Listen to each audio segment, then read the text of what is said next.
Y va a ser un gusto recibir en 5 sentidos a Daniel Gatti. Es periodista, es escritor, es licenciado en Historia de la Universidad Octava de París y acaba de presentar su último libro, Desobedientes y Recuperados, dos caras de la herencia del terrorismo de Estado.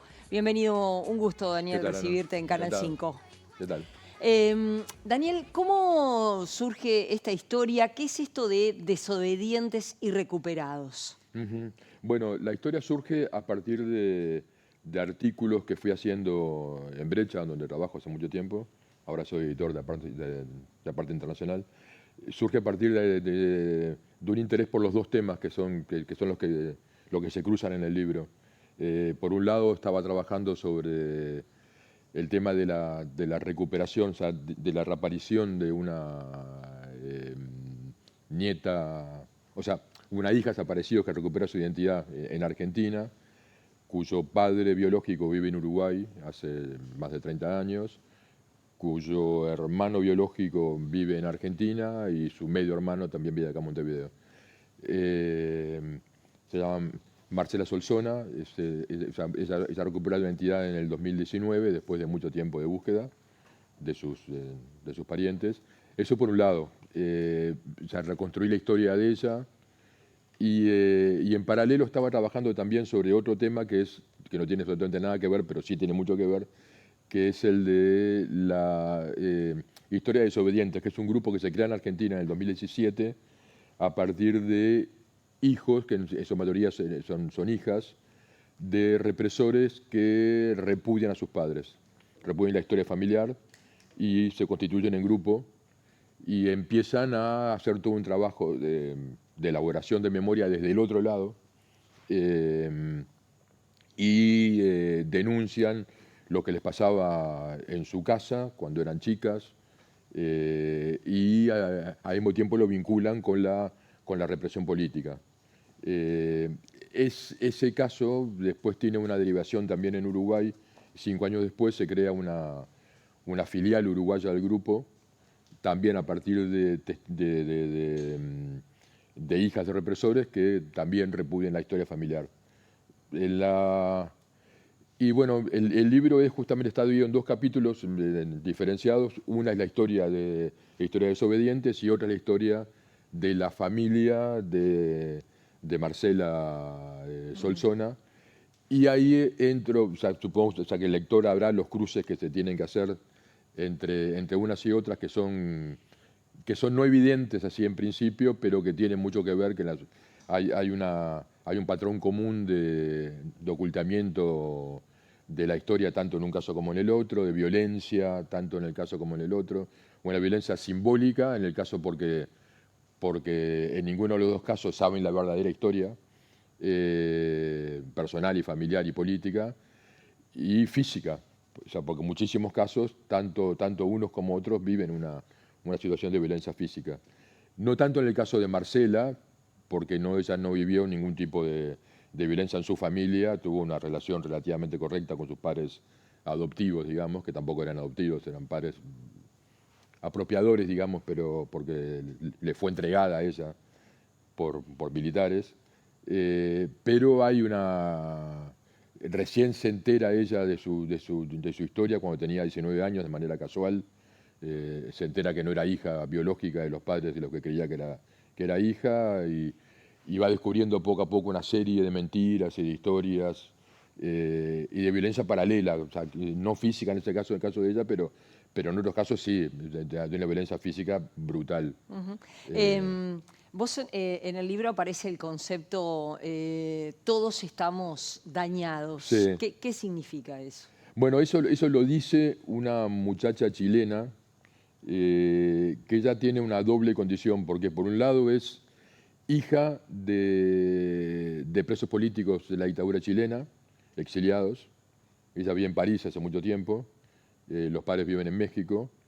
Y por otro lado es sobrina de un militante del Partido Comunista Chileno que delata a sus compañeros y se convierte prácticamente en símbolo de la tradición política y de la colaboración con la dictadura en Chile. Ella se integra por un lado se integra a un comité de familiares de presos políticos y por otro lado se integra a Historia de Desobedientes Chile. O sea, es una de las fundadoras del grupo en Chile. Y bueno, justamente ella misma es un cruce físico entre las dos historias, porque por un lado es parienta de presos políticos, por otro lado es parienta de un delator, de un represor, porque aparte porque él se pasa con armas y bajas a la policía, empieza a delatar gente, tortura, participa en interrogatorios, o sea, es un represor más. Bueno, ella dice que la dictadura, o sea, que una de las cosas que ha causado la dictadura, las dictaduras en el Cono Sur, ha sido dañar a todo el mundo, o sea, en dimensiones diferentes, según los grados y según los parentescos y según los vínculos políticos, pero que han causado una ruptura de las cadenas de vínculos familiares, amistosos, de lo que sea, generalizada. Entonces dice, estamos todos dañados, o sea, los responsables son uno solo, que son los represores, los que estuvieron inspirando, ejecutando a las dictaduras, pero el daño ha sido colectivo.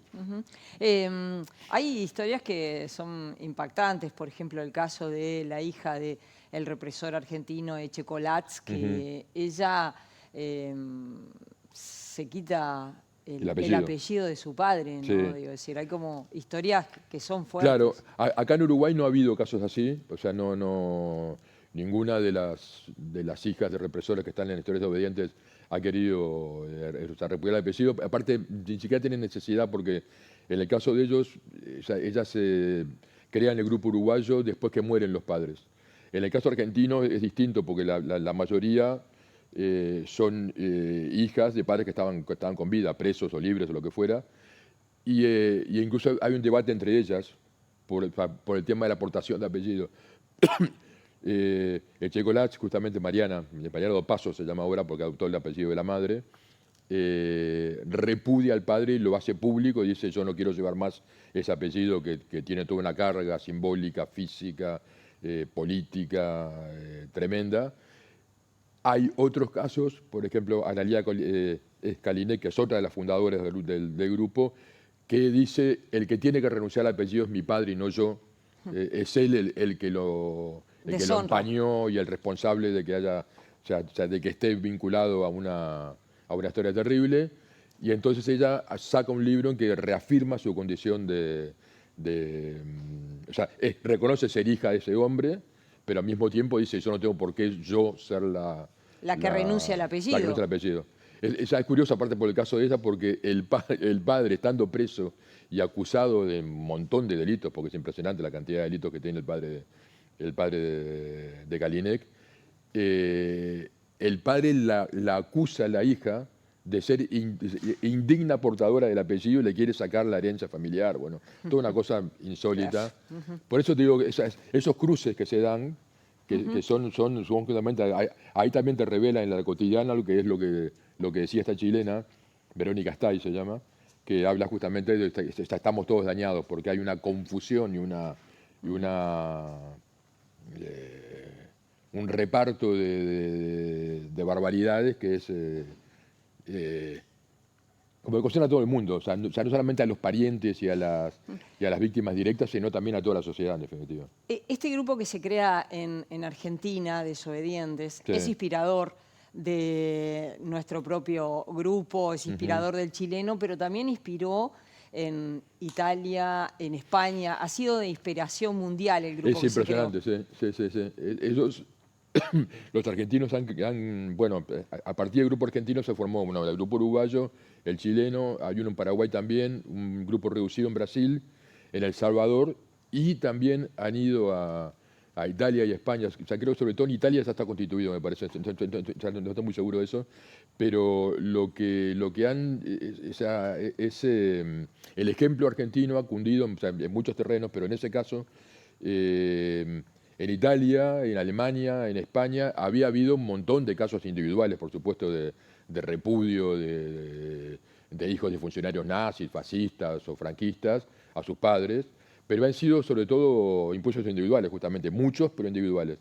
El primer caso que de grupo, de organización, se crea justamente a partir de historias soberanas argentinas. Ellos van a los 3 países, a Italia, Alemania y España, y generan un fenómeno de ese tipo, después de muchísimos años, ¿no? Pues digo, porque en el caso europeo hace más de 60 años que está el tema sobre la mesa, y sin embargo sigue teniendo repercusiones, ¿no?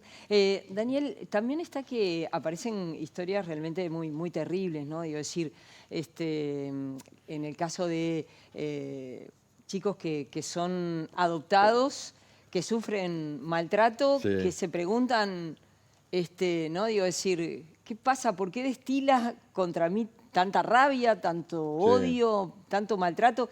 Y que a partir de esa experiencia de maltrato es que empiezan a sospechar de qué está pasando acá. Claro, está en el libro, bueno, se evocan casos argentinos, pero sobre todo ahí en detalle varios casos uruguayos. Hay 2 hermanas, hijas de un sargento, 2 hermanas Gutiérrez, Irma y Ana Laura, que cuentan cómo su casa era, de chicas, era un terreno de batalla. Ahí se lo dicen, o sea, era una guerra en que los 2 padres, que se peleaban entre sí, aparte mucho, pero sobre todo se agarraban con ellas, o sea, con una violencia inusitada. Bueno, ahí cuentan en detalle, no voy a contarlo acá, pero cuentan en detalle muchísimas escenas de violencia de la madre sobre las 2 hijas, sobre todo sobre la mayor. Y llega un momento que la violencia es tan grande que sobre todo una de las hermanas se pregunta, ¿no seremos hijas de desaparecidos o hijas de presos políticos o hijas de otras familias que no sean? Bueno, ella hace una búsqueda, no da nada, ella es hija efectivamente biológica de sus padres, pero es uno de los puntos que lo lleva, o sea, que la lleva a ella, que la lleva a su hermana a vincular. O sea, primero la hermana se vincula con grupos feministas. Antes de vincularse justamente con Historias Obedientes, se vinculaba con grupos feministas para tratar de entender la violencia intrafamiliar de la que es víctima. ¿Por qué tanto? Porque aparte son golpes con cinturones, una cosa espantosa, todo, aparte cotidiano, todos los días, humillaciones. A ella la viola un vecino y la madre encubre al vecino y le echa la culpa a ella teniendo, no sé, 11, 12 años de su propia violación, una cosa horrorosa. Bueno, entonces ella primero se vincula con grupos feministas a los cuales considera sus salvadores. Dice, a mí me salvó el feminismo, dice ella en un momento, y después se vincula con Historias Desobedientes a partir de que se crea el grupo y ella se entera de que está el grupo en Argentina y lo crea. Su propia hermana es una de las creadoras del grupo acá. A partir de eso entra a vincular un tema con el otro y dice, bueno, la misma violencia que ellos ejercían en la casa la trasladan, bueno, al revés, o sea, la violencia que ejercían políticamente la trasladan a su casa, a su hogar. y es una sola violencia. En definitiva la explica por ese lado. Daniel, vos también en el libro incorporás tu propia historia, Sí. hijo de desaparecido, Gerardo Gatti, y tu hermana desaparecida y recuperada, la primera uruguaya recuperada a través del trabajo del equipo de antropólogos forenses de Argentina. Sí. Y bueno, tu propia historia incorporada en este libro. Sí, yo no quise ponerlo directamente en el libro, lo pongo recién en el epílogo, pero me pareció que era como obligatorio explicar desde dónde escribía. Por más que acá no escribo sobre mi propio campo, digamos, sino sobre el contrario, porque en definitiva las 2 historias, tanto la de las hijas de represores como la